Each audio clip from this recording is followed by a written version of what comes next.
Kusachixtius, Usukuya, Kusachixtius, Usukuya,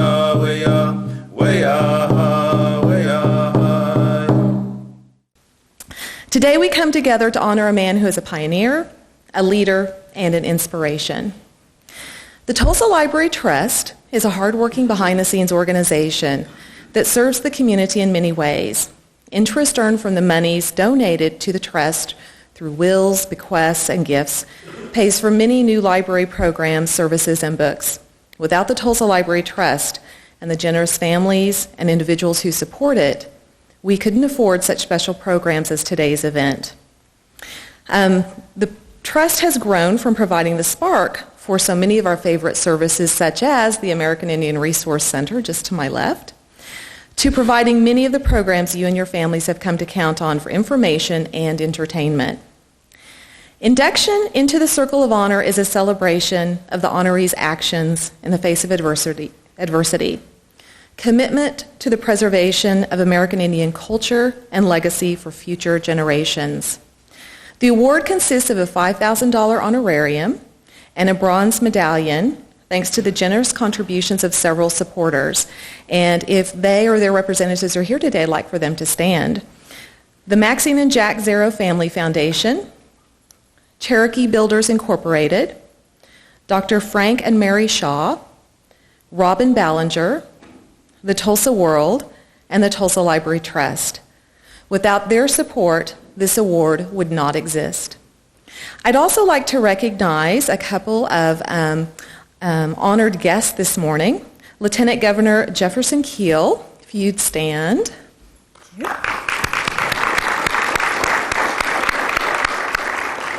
And former astronaut John Harrington.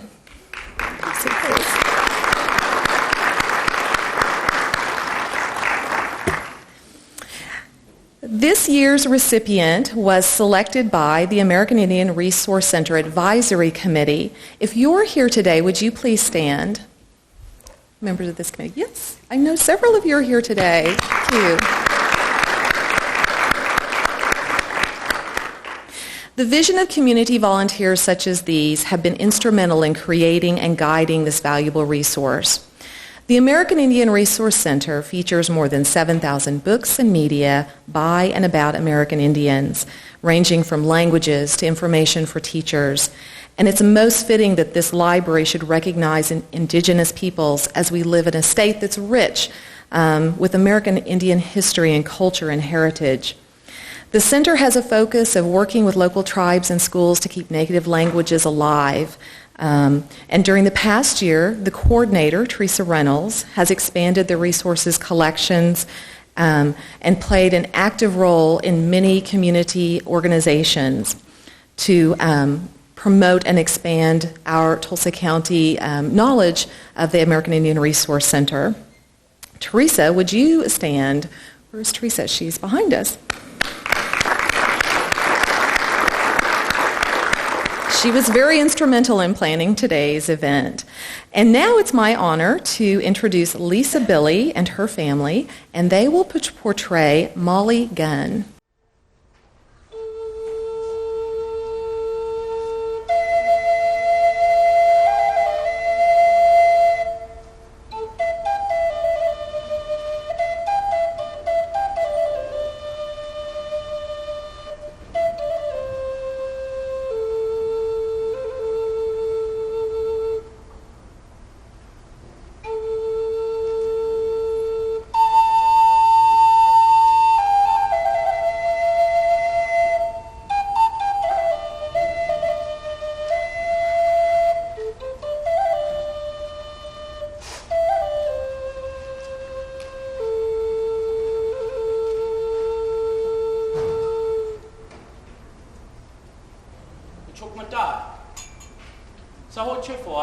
Cyrus Harris.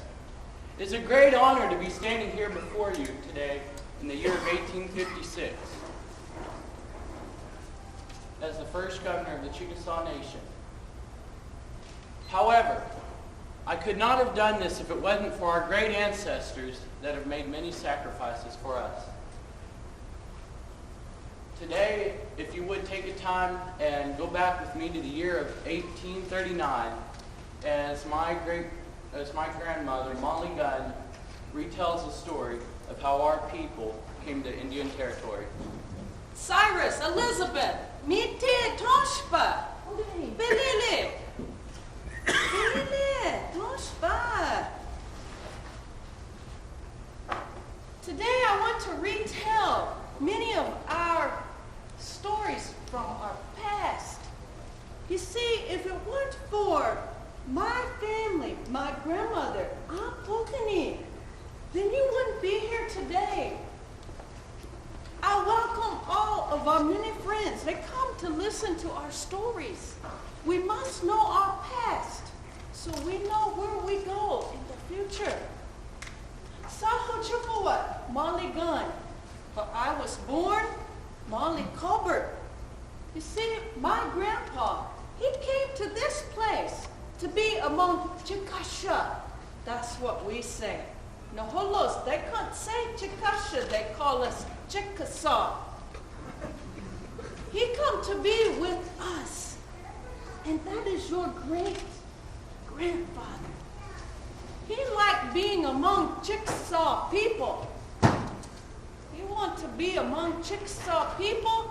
He liked Chickasaw women. He married 3 of them. Chickasaw women are known to be very pretty women. When he came, it was that time, long time ago, 1750. That's what I learned as I learned English. He came to be among Chickasaw. When he came, Chickasaw, they brought him in, and they welcomed him as a friend, not a stranger. He wanted to help our people. I come from him. My father, his name was James Logan, and my mother, she was called Mosi. When I was a young girl, I didn't know. Times were changing among our people. I didn't know that when I was little. I just run around like my daughter and like my grandson, Cyrus. I run around and play in the creeks and chase the chukfi, what you call rabbit. I was having fun times. It was good times. But my father and his many brothers, they were working with all the people that come from this place called Washington. They bring back many gifts they thought were gifts to be given to our people. Many things I had never seen, these round coins. They brought back among our people. When they came back, they tell stories, and they brought these things they call haliso, you call paper, and ways to write. When I was a little girl, I remember seeing this and sitting around the fire and hearing these stories. What would happen to our people? They were talking about moving us, but we didn't think that would really happen. We didn't think they could really move us all out because this was the place where our Creator had put us. They called that place, that land where I came from, they have a new name for it. They call it, in English, they said, Mississippi. That's what they call it. We call it Mishashupugani, something very old. They couldn't say our language, but they want us to learn theirs.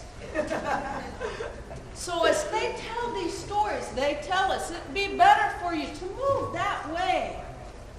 They don't know where we come from.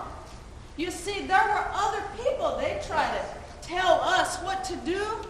That Philanchi, what you said, French. The French, they have a flag, and they want to make Chickasaws live under their flag. And we said, no. When De Soto, he come among Chickasaws before I was born. And when he got ready to leave, of all the good things that Chickasaws did for him, he wanted to take our women and go away. Our men said, no, you can't have our women. And they made De Soto, Tosh Babalilito. He ran out. As some say, he didn't have his clothes on. They made him run out early in the morning. So when these other people, well, we say no hello, light skin, come to tell us to move, we didn't think they could really do it. But my family, they said, they're many of them, they're coming. And they want this land. I remember my mom said, tell them go get that land over there. That's good land over there.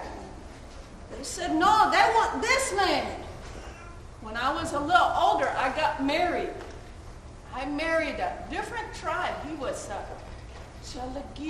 Cherokee is what the white people call. And we have a daughter. He died when we were still young. And so for a while, I had no husband. In our ways, when the women have no husband, people come in and they help. They help take care of the children. You know, the women, the Chickasaw women, we start the gardens and we begin planting. You know, when we have children hanging on us, it's hard to do our work. And so instead of going out to gather all that wild fruit, my grandmothers tell me that Chickasaw women got smart and decided to take those seeds and plant them in one place so that our children wouldn't make us tired going out into the woods to gather it. You know that Chickasaw men, they go out to hunt deer. We say issy, yanish, chukfi, funny, rabbits and squirrels, buffalo. They never did figure out how to make that easier. They're still running out chasing all those animals. The Chickasaw women, they're smart women. When those white men come among us, I act like I don't know what they're saying. I act like I can't speak English. But I knew they were telling us we were going to have to go. When the time came, I had remarried a man. His name was James Gunn. He was white man. He was good man. He was funny though. He always celebrated King George III's birthday. King George never came to that party we had for him. I never did understand why. I tried to tell James, you have party every year. He'd never come. But every year we celebrate. You know, when I married my first husband, his name was Christopher, and he came among that, what you call missionaries to Chickasaws. And my family listened to them tell stories about a man named Jesus. He never came to his parties neither. You know, it was like Chickasaw ways. They told us, well, listen, they have this book they call, we say very precious papers. It's called the Bible. You know, we said that's how we're already living. And we brought that Bibles in. And we began to talk about this man they called Jesus. I began to understand he was kind of like that. Our Father who sits in heaven. That's what it was like. That's why I never did see him in person. When it was time to move, we all got on our knees. And we said,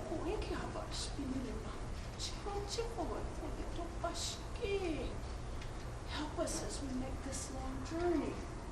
We cannot do it alone.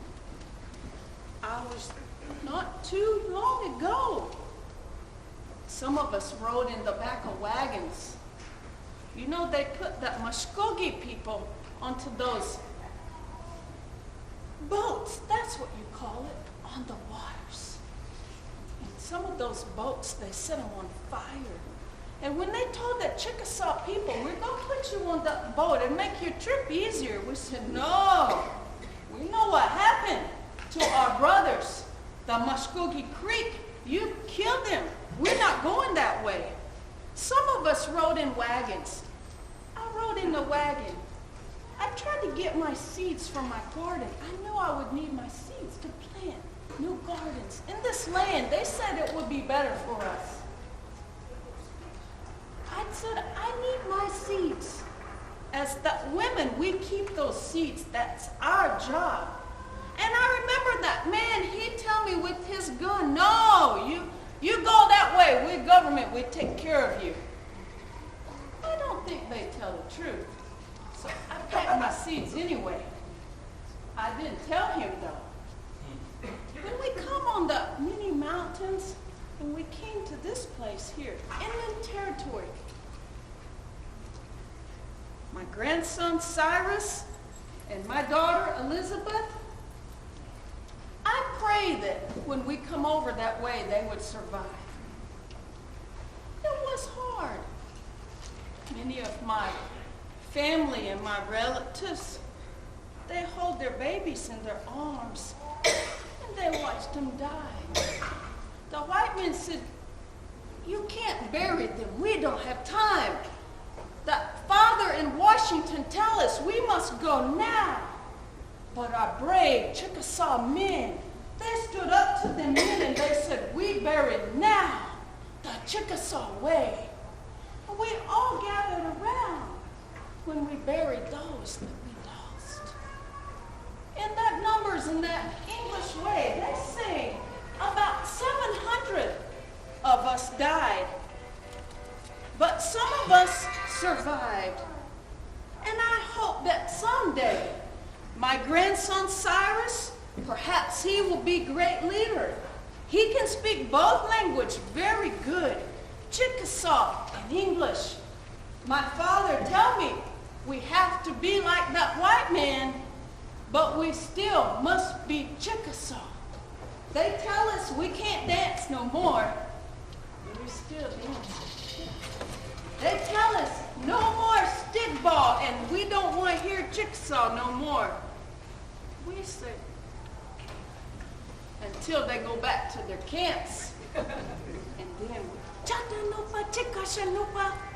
we're going to talk our language. All the tribes are doing it, you know. We just wait until they can't hear us no more. I hope one day Chickasaw people will have strong place in the government. I hope one day my grandson Cyrus will lead my people and tell of his stories to his children. I hope one day my daughter Elizabeth will tell the stories. You know, a long time ago, when Chickasaws came, they said we came from the east and we come down. And every morning they stick, this pole is in the ground at night, and they look at it. Which way does it go? If it go to the right or to the left, that is the way that people went. And one morning when they woke up, it was straight up. So they said, this was our place. That's that place they call Mississippi now. But now we moved to this place called Indian Territory. They tell us this will be the place for us to live forever. I don't know about that. But I'm going to keep speaking my language. I'm going to keep telling the stories to my little ones when they're not looking. So they will tell the story to their little ones. So they will never be afraid. They will always be brave. That's what Chickasaws are, brave. As I finish this story, I hope you remember, sometimes things are going wrong in the government, but we can always try to make it right. Teach our children the good things about who we are. Yakoke. Thank you to my children. Mashili is 13, Nahili is 10, and our daughter Anoli is 6. So thank you very much for helping me. It is my honor to be here today. As we begin our recognition, let me introduce a couple of our members of the American Indian Resource Center Advisory Committee.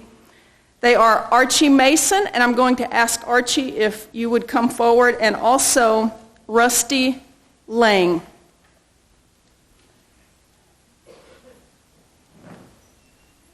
I'm going to talk a little bit, very briefly, about Neal McCaleb, who we are here today to honor.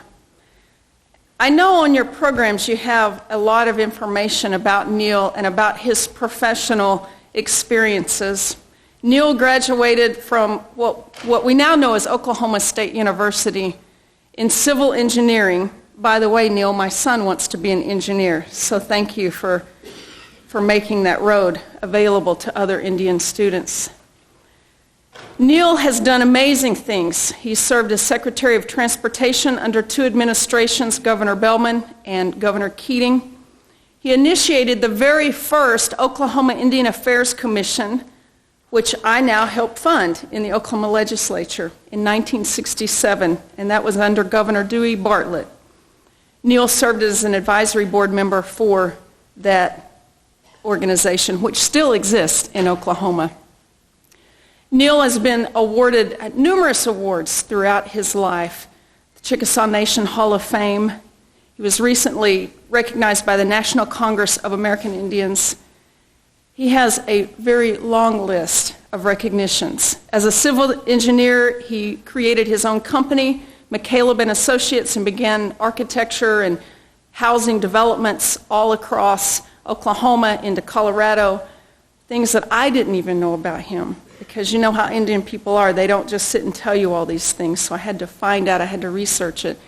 His family hails from Tishomingo, the original capital of the Chickasaw Nation. Of course, Neal is Chickasaw. You've heard all of his academics and professional awards, and we can be very, very proud of those. As an Indian person, that really blesses me. And it encourages me, and it propels me to do even more things with my own life. But let me tell you about the Neal McCaleb that I met about 18 years ago. Neal motivated me to do better with my life, and he began to help me to have a bigger vision. You know, I think as Indian people, one of the neatest characteristics that we have is to always go back and give to that next generation, to always help encourage them, to motivate them, to help these young people to do better, to do great things, and to take the cap, to take that lid off their thinking. I had a lid on my thinking. I thought this is what Indians look like, this is how Indians live, and this is what Indians should drive. And then I met Neal and Georgianne, and they helped me to take the lid off of my thinking as an Indian person, as a Chickasaw person. Among all those accomplishments, none of those could have happened had it not been for Georgianne as the wife and mother of their 4 children. Georgianne did the laundry and kept the food going and kept the household running, kids here and there and everywhere, while Neal was able to pursue those great things. So it is the two of them for 52 years of marriage, 4 children, 13 grandchildren.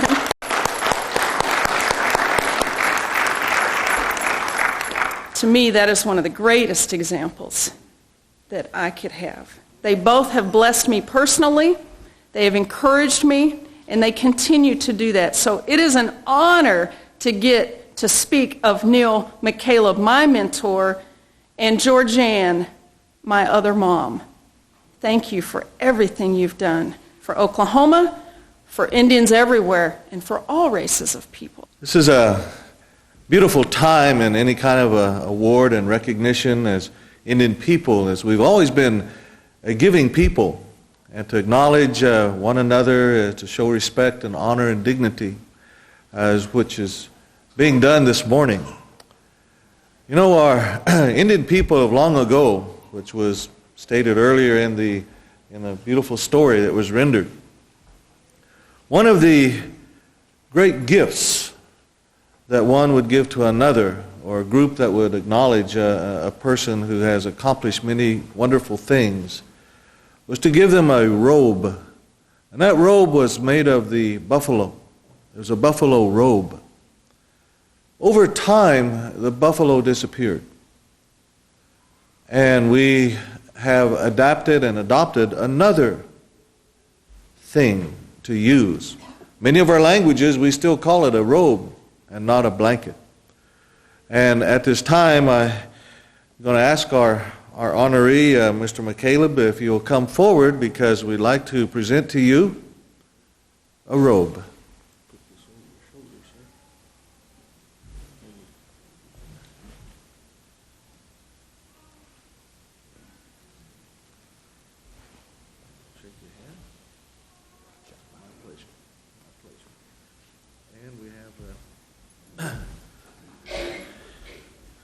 And we're not done yet. Rusty Lang has another beautiful medallion, which is representative of the award that has been designated at this very special time. She'd like to present it to Mr. McCaleb. Thank you very much.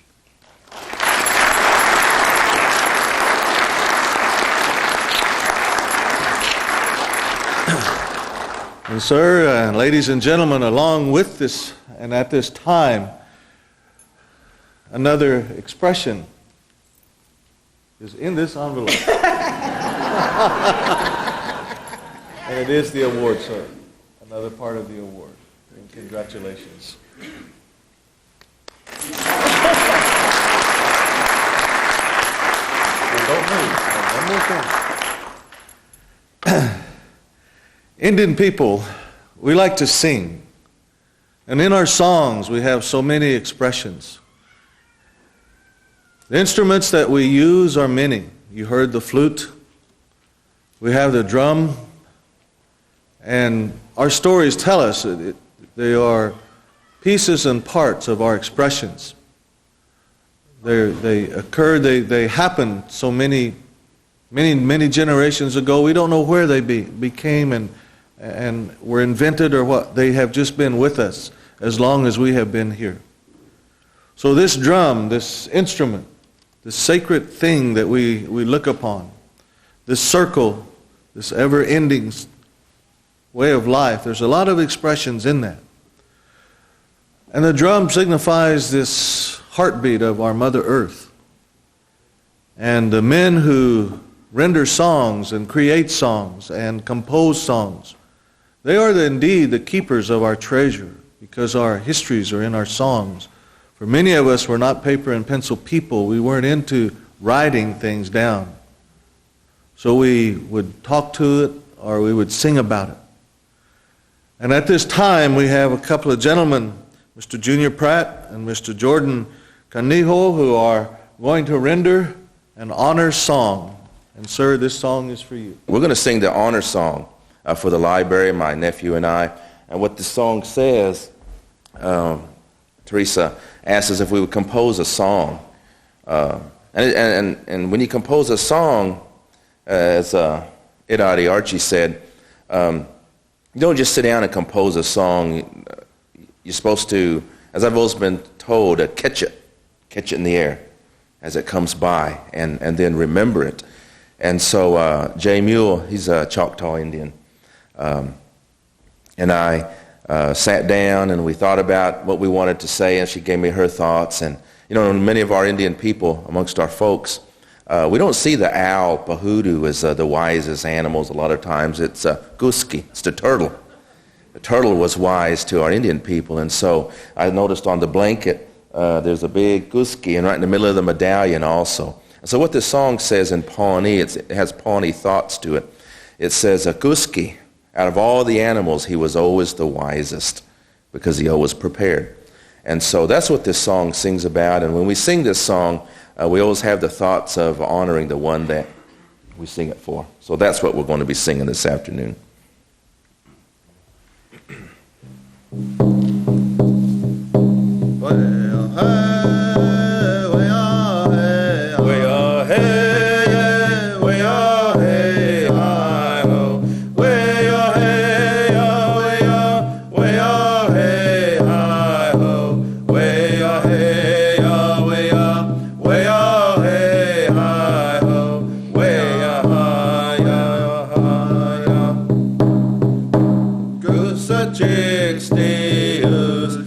Chickasaw, Yahweh,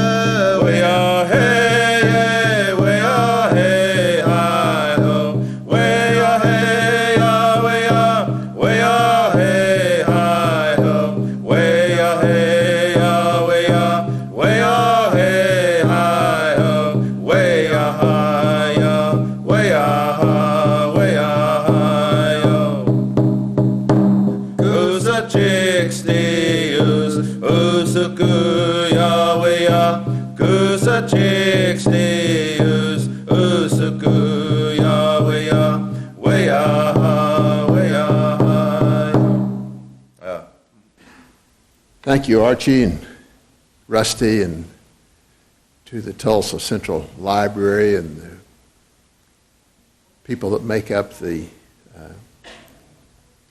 Board of Advisors. To say that I'm deeply honored and humbled by this recognition would be inadequate. Let's just say, the Indian way, my heart is full. I want to introduce to you my wife, but my poor words are inadequate. Lisa did such a beautiful job of that introduction. I will just say, my wife and partner for 52 years, Georgianne McCaleb.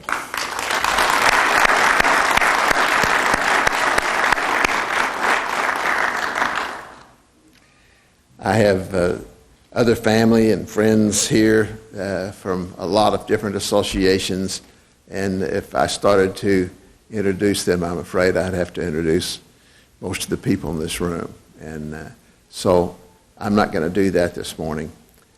A few years ago, as in 2003, I think,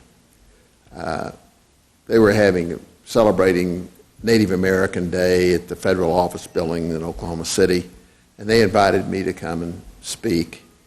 And Lisa had just been elected to the legislature, and I suggested that they might want to have somebody that could make a more traditional statement there also. I got up and made a 15-minute double dry talk on sovereignty or something like that, just about anesthetized the whole audience. And then Lisa gets up and makes a vivid, moving performance, just like you saw right here. And every eye was full. And as I sat there, I slumped lower in my seat by comparison. And I promised myself that I would never embarrass myself again by sharing the stage with Lisa.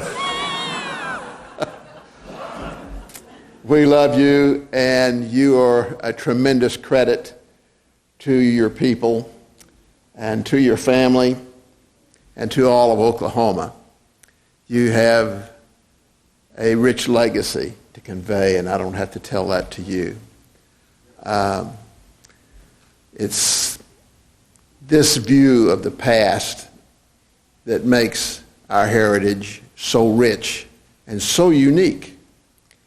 And many of us have lost touch with that. I was not raised in an Indian environment. My mother was Chickasaw, and she passed away when I was quite young. And I had to be reintroduced to it.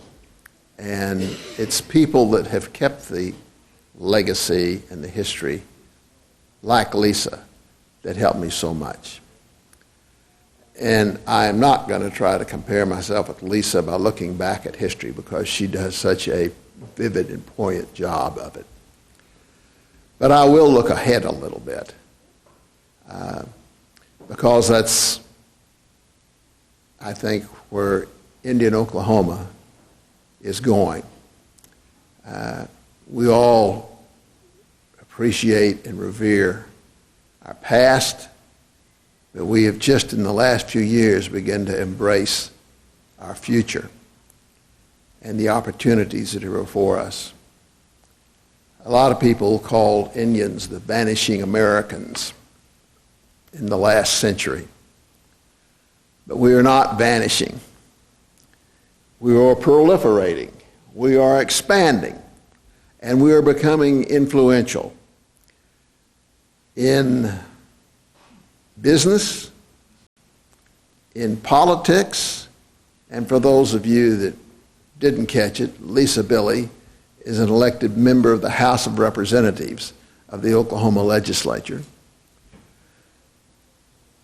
And in our vision for our children in the future, we are taking possession of our heritage, our legal heritage.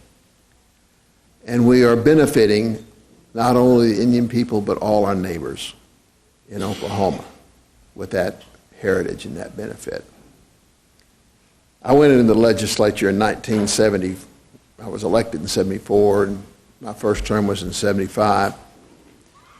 And the anxiety and the most focal point of interest at that time, and I think that Jack Short can remember this, having served in the Senate not many years before that, was that Oklahoma was losing its population in rural Oklahoma, and that we had some kind of an implosion in the economy in rural Oklahoma, and that we had to do something to reinvigorate rural Oklahoma. And that drumbeat went on for 30 years, and very little happened except that there's fewer people in rural Oklahoma.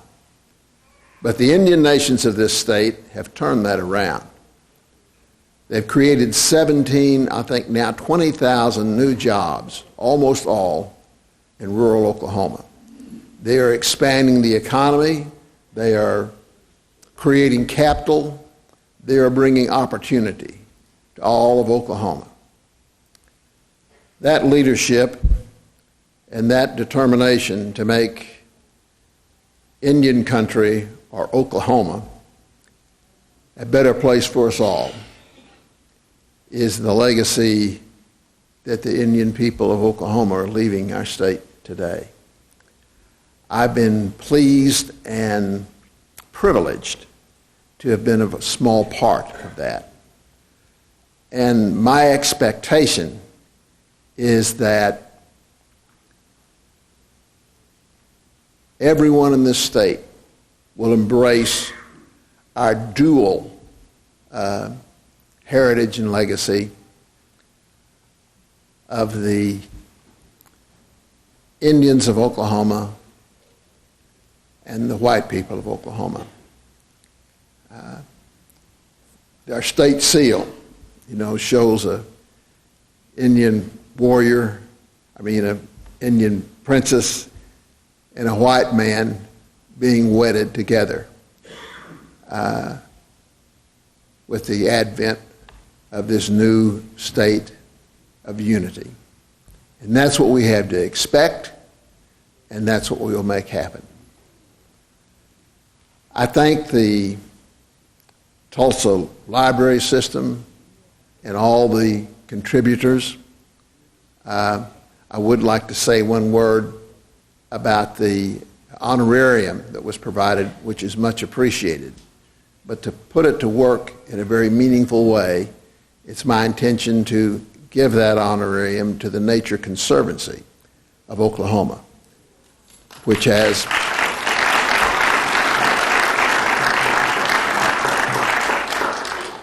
strives and has been effective in protecting our Oklahoma, our Indian territory, and in a lot of its native pristine beauty.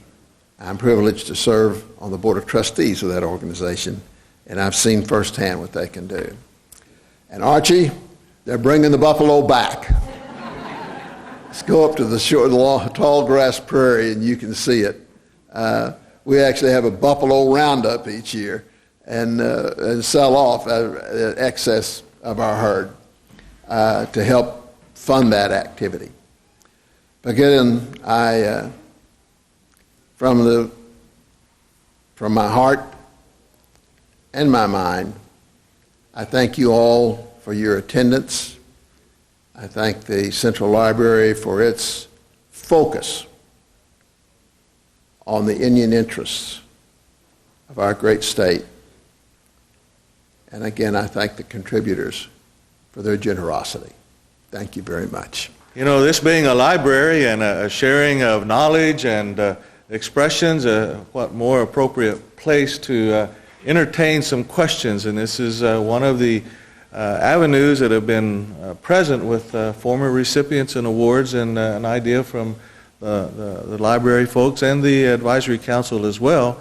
And this is a very good time as we are into closure, but to certainly entertain if any of you have any questions of Mr. McCaleb. I'm sure he's got all of the answers. So, so if you would, please. Well, yes. Talk about an open-ended question. Well, I think we're moving ahead. I know in Oklahoma we're moving ahead. You know, I have to confess to the few of you that may not know it that I am a rock-ribbed Republican.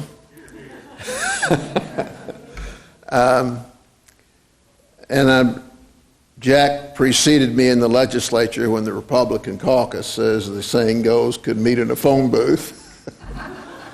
And now we really have a two-party state. We have a Republican House and an evenly split Senate. And I think that's healthy, that we have 2 points of view. Both parties are really very conservative in Oklahoma. We have a Democrat governor and a good one. So I think we're making progress politically here in Oklahoma. Like Jack, I'm old enough to have watched a lot of changes in this state. And by and large, they've been for the good. One of the few advantages of being well into your 70s, other than Social Security and Medicare, is that you get a kind of a historic view of things. And I won't bore you all with a lot of old men's talk about it. I remember when, but I do remember when things were very, very different, and the quality of life was not nearly as good. I was born in the pit of the Depression, and I grew up among people that suffered from the effects of the Depression. My first job was at 16 was in the construction business, working for a small bridge contractor.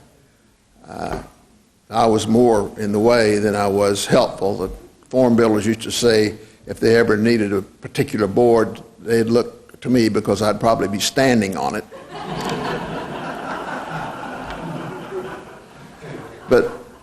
But these people that I worked with were, as the expression goes, dirt poor. And they were still scratching out a living and just happy to have a job after the Depression. This was still in the early 50s. And Oklahoma in the early 50s was still very much in the throes of an economic slide down the slope. That's not the way it is today. Oklahoma is really, if not the epicenter, it's certainly an environment of prosperity. Our homes are not depreciating in value as they are in the rest of the nation. They're going up in value. Our employment is not down. Our employment is up. You know, with wheat at $10 or $12 a bushel and oil at $100 a barrel and natural gas approaching $10 a thousand, we've got an expectation of a great economy in this state. But economies ebb and flow. But the will of the people for a better life does not. And that's what we have in this state. There was a question over here. First of all, congratulations, sir. And also, when you talked about the buffalo here in Oklahoma, at one point were there almost zero buffalo here in the state? Yes. At the end of the 19th century, we had effectively wiped out the buffalo herds, not just in this state, but across the Great Plains. We had a few in captivity. And President Theodore Roosevelt started the wildlife refuge at the Wichita Mountains and stocked it with some indigenous animals. Elk and buffalo were among those. And from that buffalo herd grew a fairly substantial buffalo herd. And we've brought, now a lot of Indian tribes have buffalo herds. The Salish Kootenai in Montana has a huge herd, and they export those buffalo to other areas that want to stock them and expand the herd, and the buffalo herds are truly expanding. I mean, we're back where we were 150 years ago when we were using buffalo for sustenance and not just for admiration. You can get buffalo burgers at a lot of places right now. And that's good. Thank you, sir. Kathy? Neal, could you talk a little bit about our Native American Caucus that we have in the legislature? I know that Lisa is part of that, and one time I think it was 13, I'm not sure now how many are in that caucus, but a little bit about what they're doing for us, and I don't know of any other state that really has that. Well, I'm going to call on another consultant, Lisa. She's the chair, she's the co-chair of that Native American Caucus. Can you come and speak to that? The Native American Caucus, we now have 19 members of the Native American Caucus. The Native American Caucus it's important and it's historic for several reasons. When we initiated it, and I didn't do it alone, I have a very good friend named Representative Shane Jett, Representative Paul Wesselhoff, who helped me. Together, the three of us formulated the idea, and I will tell you, it was not grabbed onto the way we expected. We thought everybody would love the concept and idea, and we wanted it to be bipartisan.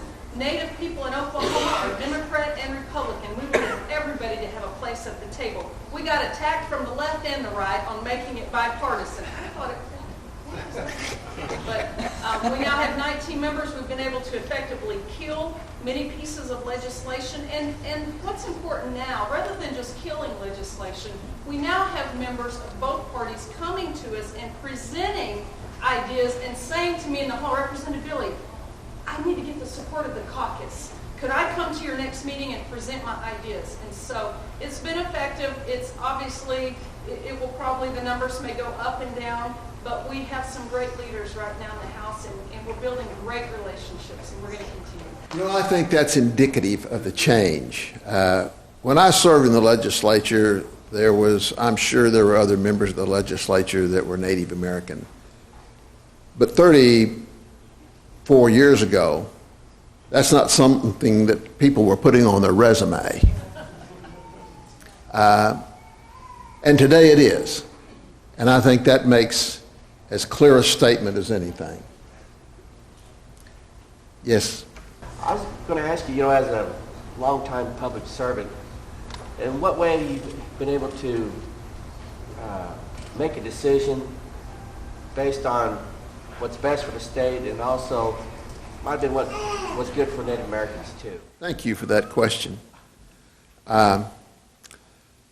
Public service is one of the most richly rewarding experiences that you can have. It's not a sacrifice. It's in fact a privilege to serve the public. I'm a second generation, whether you call them bureaucrat or public servant. My dad spent his whole career in the highway department. And I guess I was raised to think next to building roads, public service was the highest and best calling of mankind.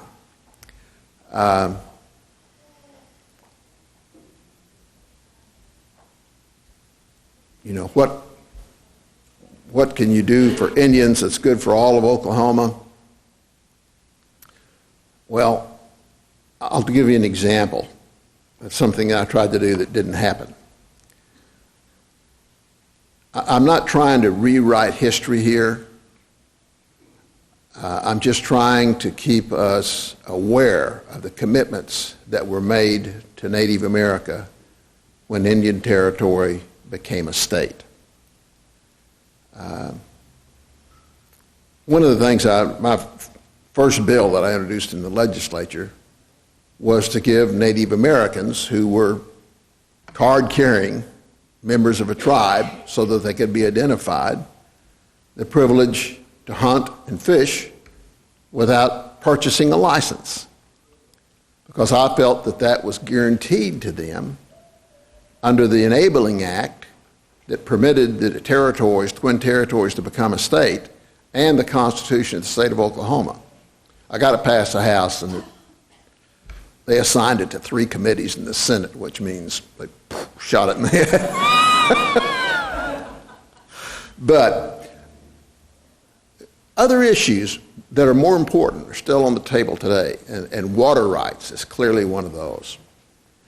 And the tribes are starting to assert their water rights. A lot of people in the state government, highly placed people, are saying, well, that train left the station 100 years ago when Oklahoma became a state.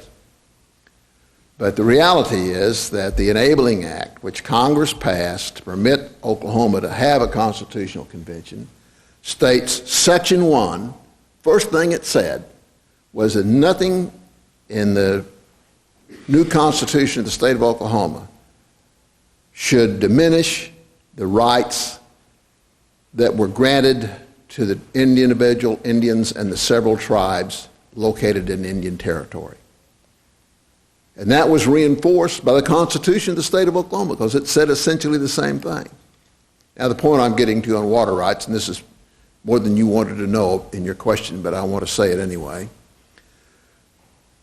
When we were moved here from the Chickasaws, as Lisa said, from Mississippi, but Indians from all over were moved into Indian Territory. We were guaranteed, we were given title to the land with all the rights, emoluments, and privileges attendant to that. That meant the surface, that meant the minerals, and that meant the water, particularly the water, because that was the sustenance of life. It was inherent. If we had been offered Indian Territory that didn't have any water, we still would have been in Mississippi, fighting to hold on, because water is so essential to life itself. Well, and I'm not going to go into the litany of why we lost the land. Well, I will a little bit. After the Civil War, the Chickasaws, the Choctaws, the Creeks, and the Cherokees were stripped of their land west of the 98th parallel, because we were, according to the treaty makers from Washington at the Fort Smith Council, said we had picked the wrong side in the War of the Rebellion, as they said, or the War of the Confederate States, according to the Southerners.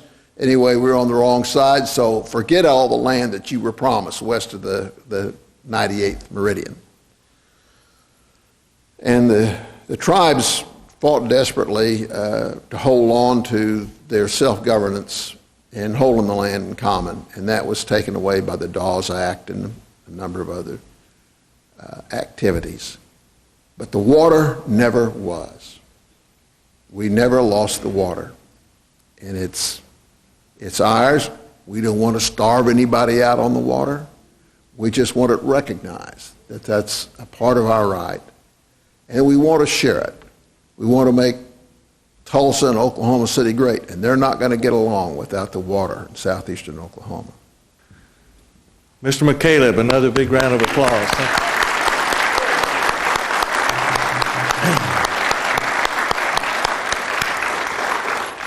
The American Indian Festival of Words has a number of programs, and they are in this booklet as you would, and we ask you to pass the word around to all of our people in the area and the region to come and visit this place, a very special place full of knowledge, and with our Indian section over here that's growing, send your children and grandchildren and all of those that need to do research. Have an excellent database, and so all of that is going on, just to let you know this is what's available here. And again, thank you one and all for attending here this morning. That concludes our award ceremony, and have a wonderful day. Thank you.